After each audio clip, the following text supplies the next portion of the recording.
This happened a couple weeks ago.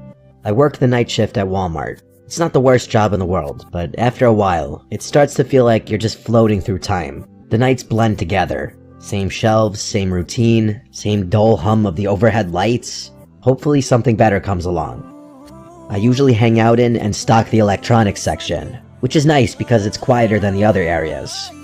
People don't exactly come rushing in at 2 a.m. to buy phone chargers and Bluetooth speakers.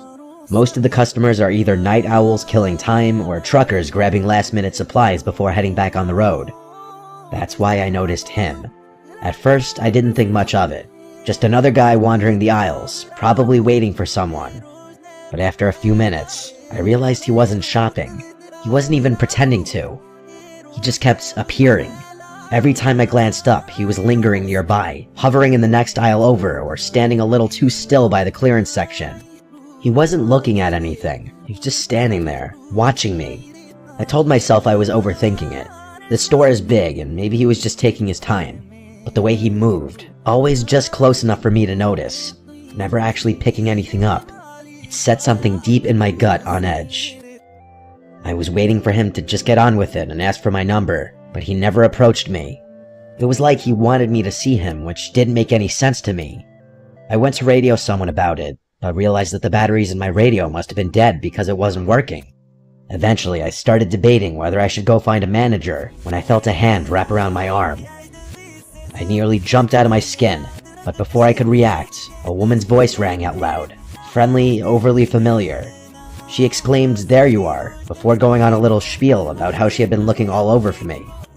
I turned, completely thrown off, and saw a woman I had never seen before in my life. She was smiling, her grip firm on my arm, like we were old friends reuniting.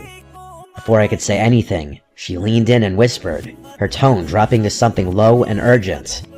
"That guy's been recording you. Follow me." My stomach dropped. I turned my head slightly, just enough to glance back. The man was still there, only now, he wasn't even pretending to browse. He was staring right at me.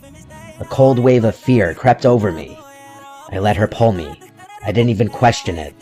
The way she grabbed my arm, the way she spoke so loud and casually, like we were two old friends reuniting, I clung to it. I was beyond grateful that someone had realized what was going on and put herself in an uncomfortable position just to help me. She kept up the act as we walked, rambling about something, maybe a trip she had taken, maybe an inside joke we supposedly shared. I barely processed the words. My thoughts were stuck on him. Had he really been recording me? That was creepy as hell. I wanted to know if he was still following us, but I couldn't muster the courage to turn around just yet. The woman steered me through the aisles, moving fast. I barely noticed where we were going, only that we were going, that the distance between me and that man was growing. In all honesty, I was kind of expecting her to quit the pretending to know me at some point, but she kept it up. At one point, it was getting a little uncomfortable, so I glanced behind me, and to my relief, that man was no longer following. The woman kept pulling me forward, though.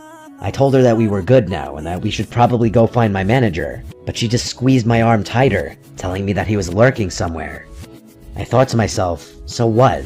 What's he gonna do in a store full of employees? I was obviously worried at first because no one was around, but now that I wasn't alone, I started realizing that there wasn't much of a point in being scared anymore. I told her this, but she continued moving.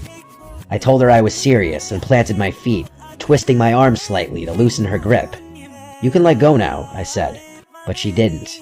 She smiled at me, but something in it was off. "Come on, just a little further," she said, basically tugging me at that point. I glanced around. The store was basically dead. We had moved past the registers, past the self-checkout, past the aisles that saw the most foot traffic. The warehouse section loomed ahead, dimly lit and nearly empty.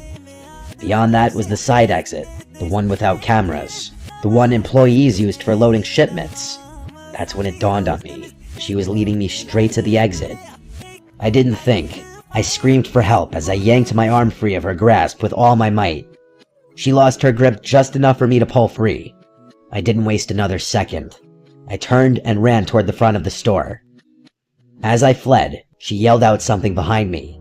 She yelled for me to come back, followed by my name, which I hadn't given her. I kept running until I saw one of my coworkers who was running toward me, most likely reacting to my screaming.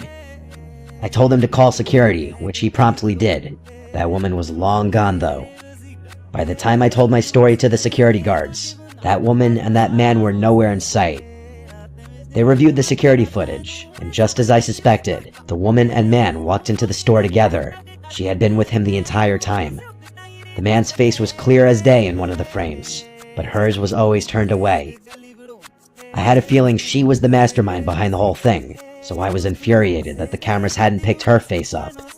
Every second of it had been planned. The police got involved, and the whole thing went down as a failed abduction attempt. I'm still waiting for a resolution about it. That man should definitely be easy to track down, given his face was caught on camera. I have no idea how that woman knew my name. That's what terrifies me the most. Those people hadn't just picked me at random.